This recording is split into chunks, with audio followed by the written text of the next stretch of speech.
Spokane. No. These guys are my family.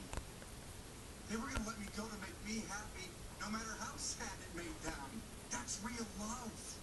I'm not giving that up. Stan.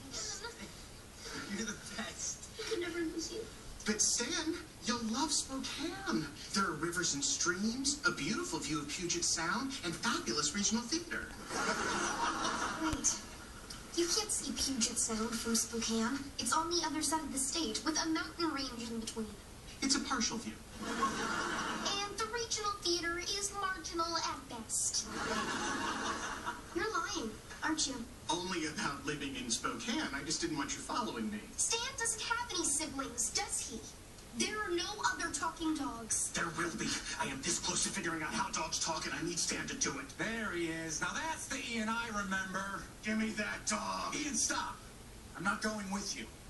But I will tell you the secret of how I can talk. Come here. Closer. Closer. Closer.